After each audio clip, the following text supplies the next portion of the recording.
Around 1295 BCE, regnal year 10 of Sety I, royal artisans were hard at work in the hills west of Waset. The vast Theban necropolis, commonly known as Sety I, the Place of Truth, was home to a dozen or more tombs underway at any one time.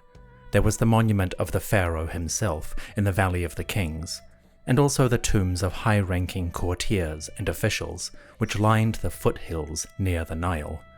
The builders and artists were creating houses of eternity.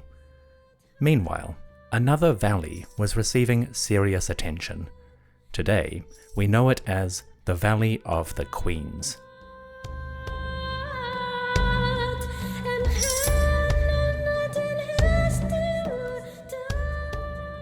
The Valley of the Queens, or Wadi Biban el-Malakat in Arabic, is the other royal valley. The world knows the tombs of pharaohs like Seti, Tutankhamun, or Thutmose, which all cluster in their particular wadi over the hill from western Thebes. They don't know the queens quite so well, which is a shame because the history of the other valley is just as interesting as the kings. It has more religious dimensions and a stronger connection to the world of the living. The southern wadi is well worth a visit. Despite its name, the Valley of the Queens did not start as a burial place for ruling women. In fact, the first tombs here were actually dedicated to children, princes and princesses of the royal household. There were also a couple of courtiers and officials connected with the royal government. So initially, this was more of a valley of important people, especially younglings connected to the royal house. That might explain the official name of the cemetery. Hieroglyphs in the tombs and references in royal documents call this area the Ta-Set-Neferu. That translates as the Place of Beauties, or the most beautiful place. You could also translate it as the place of young ones, depending how you read Nefer. That might be a suitable designation, considering the earliest burials here are devoted to the children of the royal household. Young ones cut down before their time and buried by grieving families might naturally go into a place of the youthful ones. I'm speculating there, but you get the idea. While we call it the Valley of the Queens, the necropolis was originally devoted to children. Many of the early tombs are simple, a shaft or a staircase leading to a single chamber, maybe a small suite of rooms. We do not know who exactly was the first burial here, but the earliest named tomb belonged to a princess. Her name was Ramesses, which translates as born of the moon, or Moonchild, if you prefer. Ramesses lived around 1530 BCE, give or take, and she was the daughter of Sekenenra-Ta, that king who died horribly in battle, leaving a broken, beat and scarred mummy. The tomb of Ramesses was discovered around 1904, and surprisingly, her mummy was preserved intact, so the elder princess does survive today. After Ramesses, the valley slowly began to fill with small tombs for members of the royal house. They are mostly children, although a few courtiers appear as well. I won't describe these burials here, but long story short, the southern wadi, the Place of Beauties, gradually developed as a secondary royal necropolis, while the pharaohs and their queens went into magnificent sepulchres in the Valley of the Kings. Their offspring and officials went elsewhere, until 1300 BCE. As the 18th dynasty faded into nothing, and the new Ramesses family gained power, the southern valley took on a new importance. It began with a lady named Sitra, the wife of King Ramesses I and mother of Sety I. In her husband's short reign, Sitra, or Daughter of the Sun, commissioned a burial hall in this sacred site. Sitra is the first known queen to actually use the Valley of the Queens. Sitra probably died around the same time as her husband, or shortly after. We can guess that because her tomb is small, just 2 chambers, similar to that of Ramesses I. Sitra's monument is rough, unfinished. Her son, Sety I, made a valiant effort to complete the monument and prepare it for burial. His artists decorated the walls and ceilings with classic images of deities. We see the queen seated upon her throne and receiving offerings, and gods like Sekhmet, Nebet-Hut or Nephthys, Serket or Selket the scorpion, and the 4 sons of Horus come to give her blessings and welcome her to the next world. On the ceiling, a figure of Nut, painted golden yellow, adorns the symbolic sky. The decoration is unfinished. They are just sketches in red and black ink. But the tomb does include texts, a small selection of literature to help the queen in eternity. I like these texts, so I'll explain them quickly. The decoration of Sitra's tomb includes a chapter from the Book of the Dead, the Peret-Imheru, or Going Forth by Day. In the queen's tomb, we specifically find chapter 17, the Formula for Lifting Up and Changing Form, for going out and descending in the God's land. The passage helps the deceased gain unrestricted entry and exit from the underworld or duat, and it's particularly important to the religion of Osiris. The chapter is so significant that King Sety I even had a copy of this text carved in his great temple at Abydos. Maybe the king and his mother, Sitra, were particularly interested in this passage. I won't read the whole thing, but to get an idea of Sitra's ascent and transformation, we have passages like these.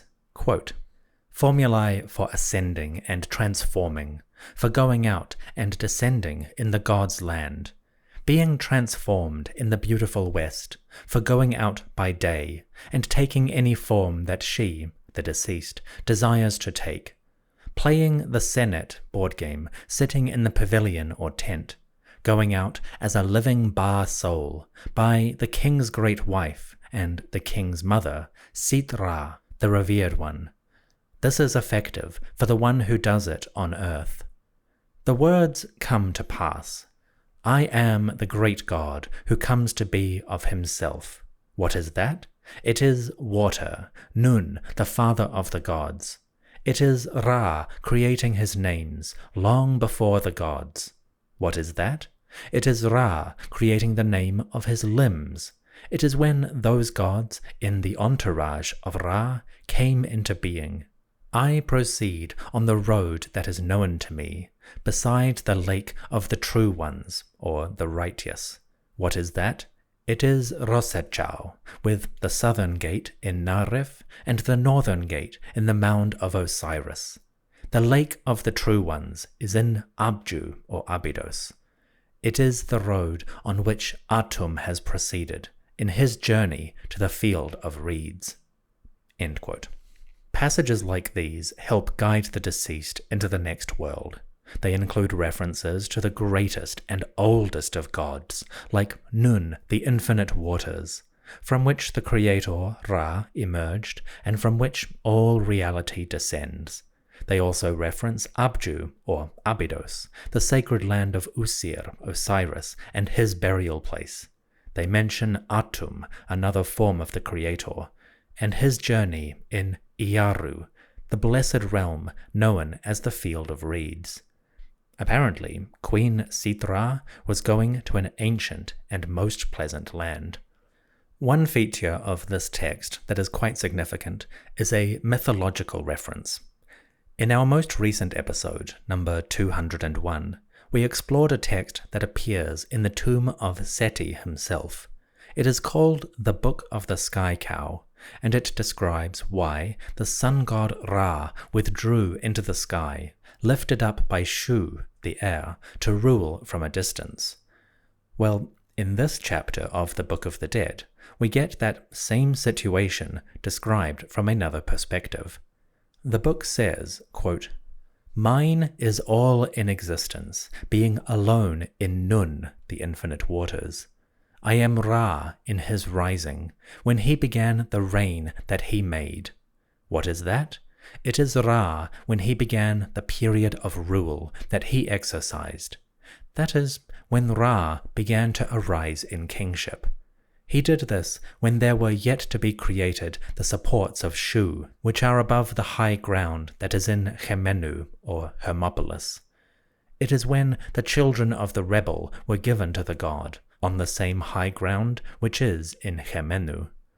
Mine is yesterday, and I know tomorrow. What is that?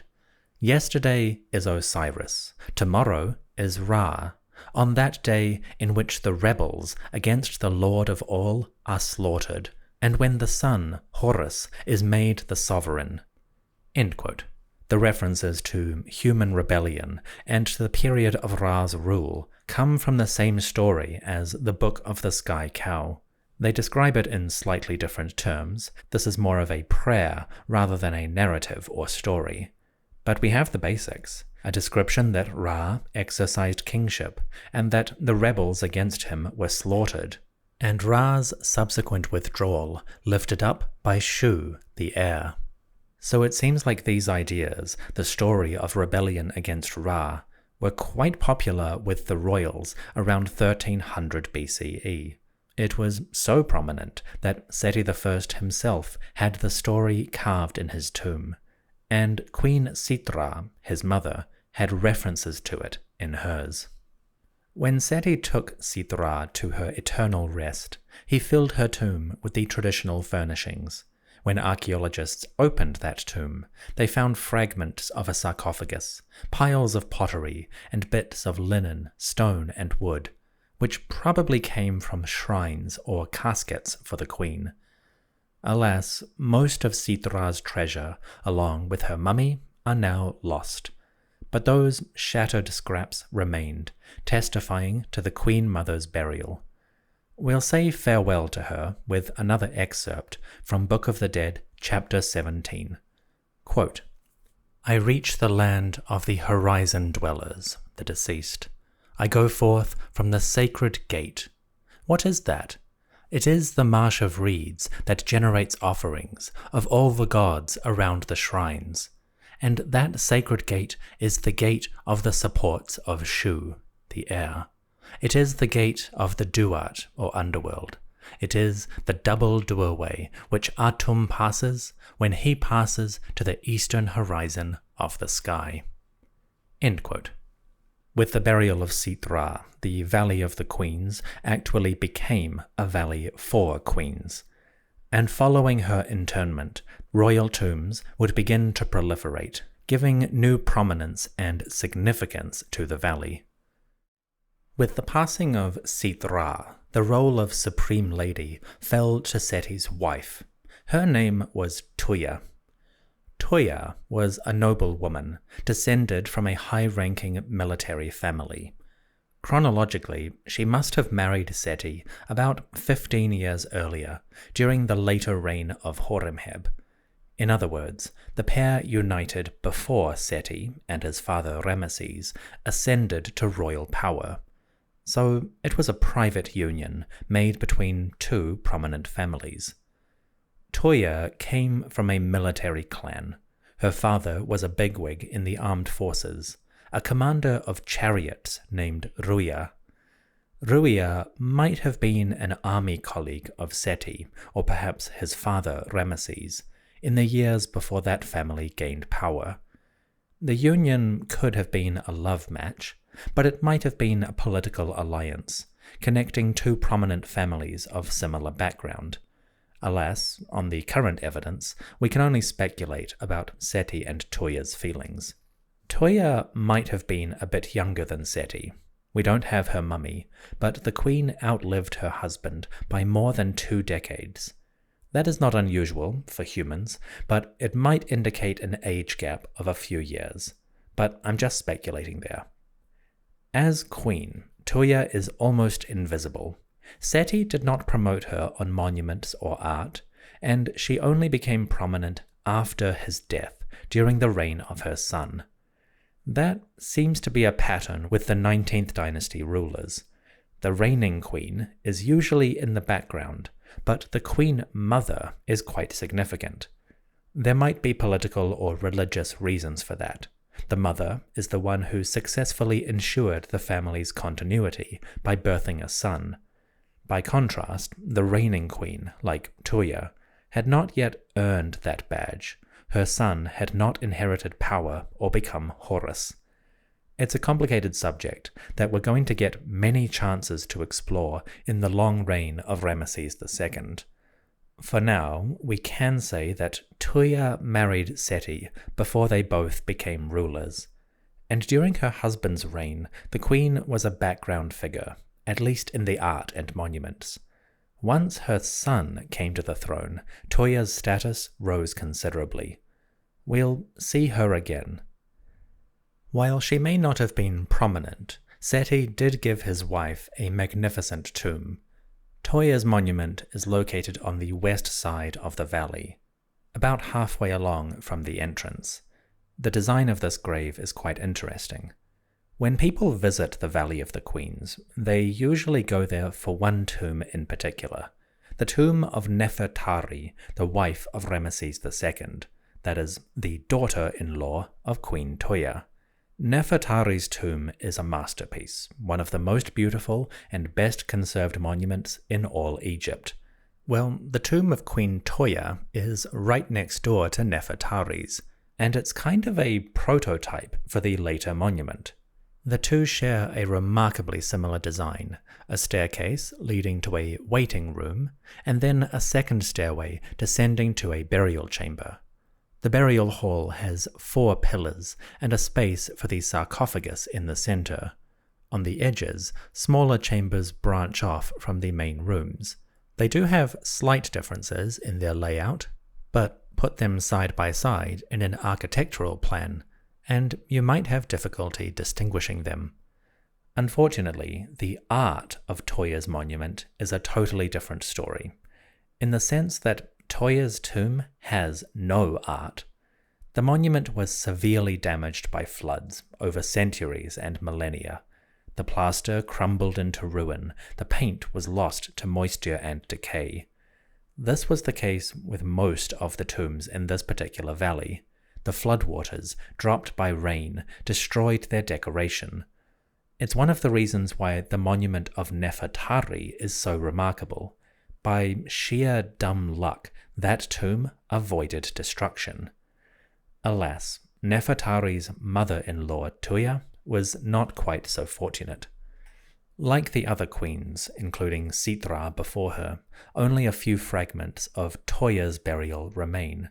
We have the shattered pieces of a stone sarcophagus, and a number of shabti figures, the little servant statues which would assist Tuya in the afterlife. We also have one of the heads of Tuya's canopic jars, which held her vital organs and protected them for eternity. Unfortunately, the queen's mummy, coffins, shrines, furniture, and other items are all long gone. And her tomb, right next door to Nefertari's, is basically forgotten compared to her daughter-in-law. It's an unfortunate outcome, but those are the quirks of fate. 2 monuments, both alike in dignity, architecture, and location, experienced radically different destinies.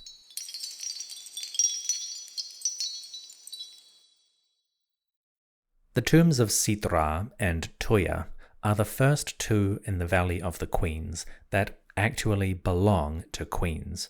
After 200 years of operation, this southern valley, the Place of Beauties, finally became a properly royal necropolis.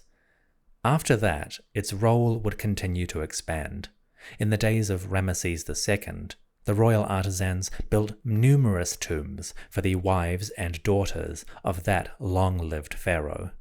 We'll come back to the valley to explore those tombs in future. But first, we should ask an important question. Why was this valley chosen for the burial of the queens? Compared to the Valley of the Kings, which is over the mountain and secluded from the Nile Valley, the Valley of the Queens is much more exposed. You can access this valley by walking straight from the riverside itself. You go up a hill, along a desert path, and there it is. Even the hills which surround this valley are not as high as those that protect the kings. So, in terms of security, this area is quite exposed, much more difficult to protect, and far more vulnerable to looters. So why did they choose this valley for such important tombs? There are a couple of reasons why the valley may have been promoted from a secondary necropolis to something used for royalty. One reason may have been necessity. In the 200 years of the 18th dynasty, there were many, many tombs constructed in the Valley of the Kings. By 1300 BCE, the builders may have felt that space was becoming a premium. One thing we can observe is that, starting in the 19th dynasty, the tombs of the queens actually get larger and more impressive compared to their predecessors. The monuments of Tuya and Nefertari, for example, are far larger and more impressive than anything in recent memory. But that did come at a price. The queen's tombs now required more space than their predecessors had done. Perhaps Ramesses I, Sety I, and their builders decided that we really can't build these monuments in the Valley of the Kings, not while also building a tomb for the pharaoh. The decision to move to the Valley of the Queens may simply have been necessity. Another explanation might come from the Valley of the Queens itself, specifically from a natural feature at the southern end of the wadi. Where the ridgelines come together at the southern prominence, there is a gap or cleft in the rock face. Here, the quirks of local topography have created a small cave or grotto, and that cave was particularly susceptible to rainfall. When water from the sky, or mu-en-pet, fell upon western Thebes, the rainwater seems to have collected in this cave and then flowed out down the Valley of the Queens. The water channel is still active to this day, and when you visit this area, you may find that the modern path has a sort of channel running alongside it, in which the waters can be directed away from the tombs. The tombs themselves also have low walls erected around their shafts and stairways, so that when rain does fall, it washes around the monuments rather than inside. The Valley of the Queens, apparently, is quite susceptible to water. That may have been significant for the ancients. Archaeologists working in this valley, especially in the cave or grotto at the south, have documented a great deal of graffiti. This was carved by locals who visited the area over decades and centuries. The carvings on the walls of the grotto give us a hint of local beliefs surrounding this watery cave. Why did the Egyptians like it? Well, it has to do with Hathor. Based on the graffiti and some other records that I'll describe, the Valley of the Queens and the grotto at its southern end seem to be a sacred place for the cow goddess Hathor. The cave itself was apparently viewed as a manifestation of Hathor's womb, a place from which the life-giving waters would flow. Graffiti carved here suggests that the grotto was considered special because it collected the mu-en-pet, the water of the sky. As the rainwater pooled within the grotto and then gushed forth from the opening, particularly religious-minded locals may have seen a parallel with the sacred womb of the goddess. That could also have been practical.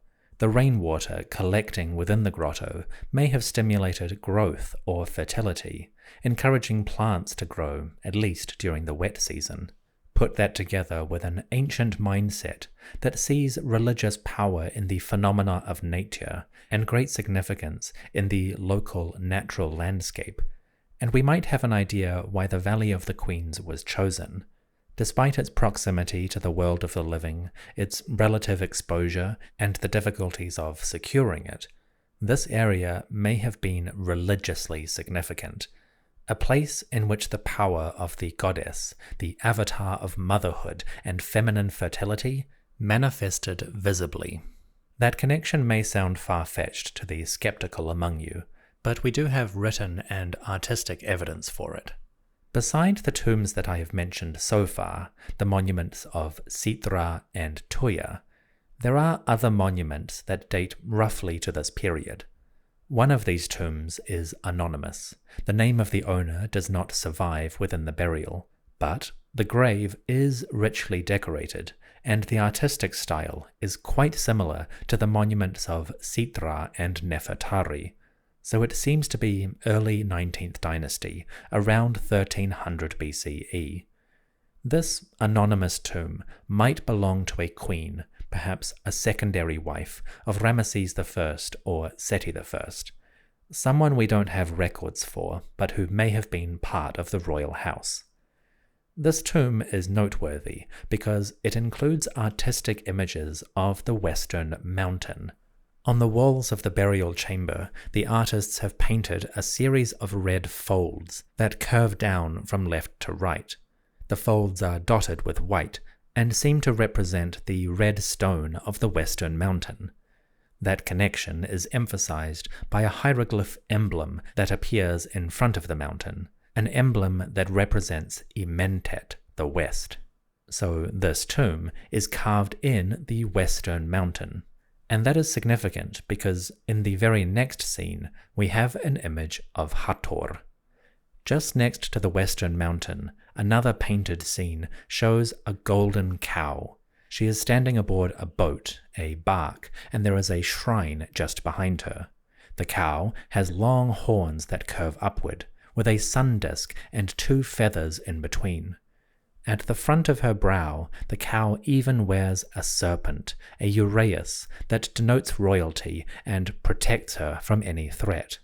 In other words, this anonymous tomb in the Valley of the Queens shows an image of the sacred mountain, and the cow goddess to whom it was important. That connection appears in countless tombs in the western necropolis of the city. It appears on the walls of these monuments, and also in art from the Book of the Dead that is found within these burials. Apparently, the hills to the west of the Nile were considered particularly sacred for Hathor, and in the Valley of the Queens, that connection came forth in its strongest form.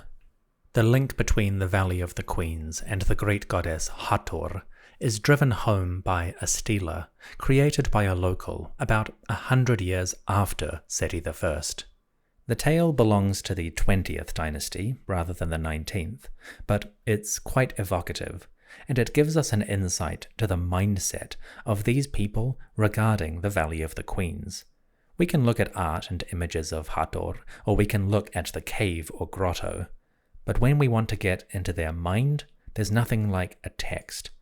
And this one is particularly good. Around 1200 BCE, give or take, a man came from Deir el-Medina to visit the Valley of the Queens. His name was Ken-Her-Kopeshef, or Bravery is upon his sword. Ken-Her-Kopeshef came from a religious family.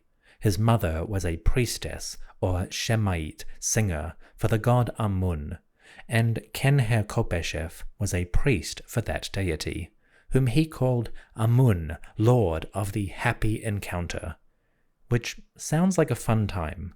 I wonder what that Amun was getting up to. At some point during his life, Ken-Her-Kopeshef came to the Valley of the Queens. Apparently, he conceived a desire to see the goddess Hathor, and he visited this valley to commune directly with that goddess. His description of this visit is now carved upon a stela, which you can find in the British Museum. It preserves an evocative prayer.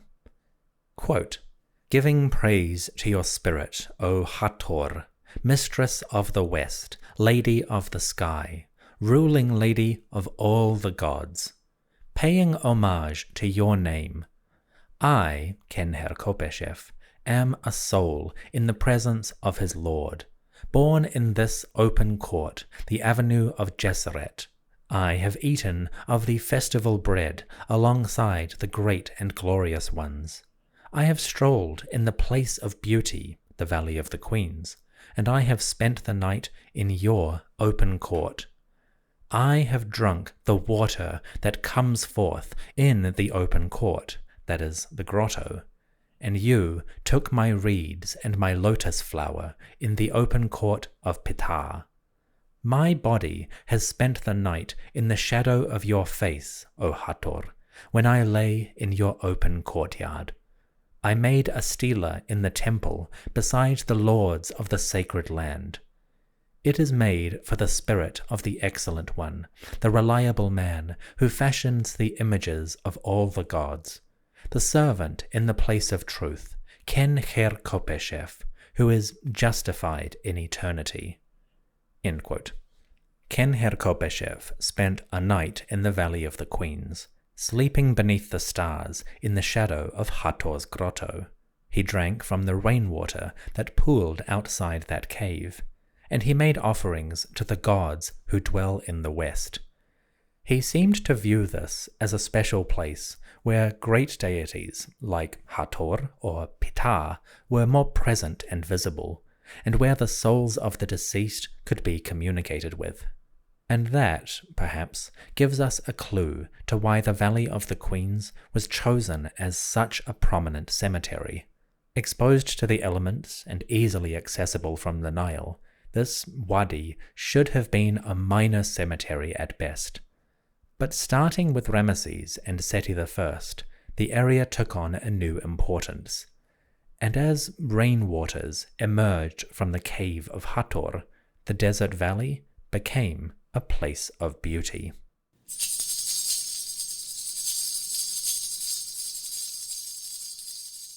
Thank you for listening to the History of Egypt podcast. A slightly shorter episode today, as I am currently traveling in Korea and Egypt on my way to my new home in the UK. The podcast will return in 2 weeks as we continue the life and times of Sety I and events that took place in his reign. We have a couple more chapters about this king before he meets his final end. Then we embark on the long reign of Ramesses II, in whose time the Valley of the Queens will become richly populated with grandiose monuments for royal women. We have laid some groundwork today, so to speak, in order to better understand this necropolis that is about to become so famous in the monumental record. I hope you have enjoyed this introduction to the Ta-Set-Neferu, the Place of Beauties, and should you be fortunate enough to visit this distant valley, I recommend seeing if you can take a trip up to the cave of Hathor. It is easy to find, a rocky crevice in the cliff at the southern end past the tombs. If you are particularly fond of Hathor, or you wish to gain a better understanding of the ancient sacred landscape, then I do recommend visiting this valley. For now, it is time for me to say goodbye. Thanks for listening. I will see you soon.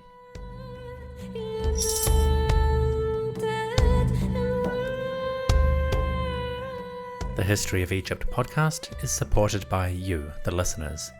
I'd especially like to thank my supporters on Patreon, in particular the priests, the top-level subscribers. These fine folks help to pay for the offerings that we can make to the sacred waters of Hathor. My thanks to Linda, Eric, Terry, TJ, Yola, Mycost, Andy and Chelsea, Kyla, Nidin, Ashley, Veronica, James, Arthur, Karen, Jeffrey, Jeanne, and Cien. And I would like to welcome Dan to the ranks of the priesthood. Dan joined in December of 2024 and most generously subscribed for an entire year. Dan, thank you kindly for your generous support. May the great deity Hathor, mistress of the sky, bless you and your family and keep you safe and prosperous. To everyone listening, thank you so much for joining me. I will see you soon.